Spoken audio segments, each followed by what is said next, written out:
Today I'm going to be showing you how to read market structure like a pro. I'm going to be giving you a step-by-step guide with everything that you need. Trust me, you do not want to miss this.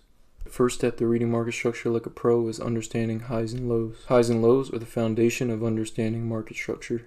They show whether price is bullish or bearish, and they help us track price. Here we have a diagram to help you map highs and lows, and as you can see, every high and low is circled in the symbol diagram. Now looking at a real price chart, where do you think the highs and lows are?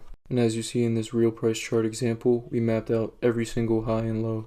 The second step to reading market structure like a pro is understanding breaks of structure or the market structure shift. Now that you understand highs and lows, you can learn how to use them to map a market structure shift. A market structure shift indicates whether price is bullish or bearish.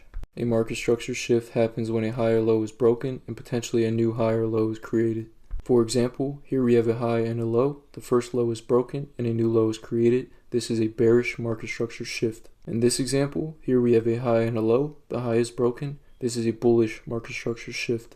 The simplest explanation for bullish and bearish is when price is bullish, that means it is going up. When price is bearish, that means it is going down. The third step to reading market structure like a pro is putting it all together. Now that you know what highs and lows are, how to map them, and how they help you map market structure, you can use these concepts to accurately read the basics of market structure and know whether price is most likely to go up or down. Let's walk you through one more example using all these concepts step by step.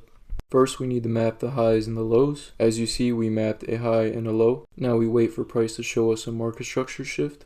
As we see, price broke the high very slightly, confirming a bullish market structure shift. Now we can make an assumption that price will continue higher, and price does continue higher, making new highs and lows in the process. I hope you guys enjoyed this video. Make sure to like, comment, and subscribe, and I'll see you guys in the next one.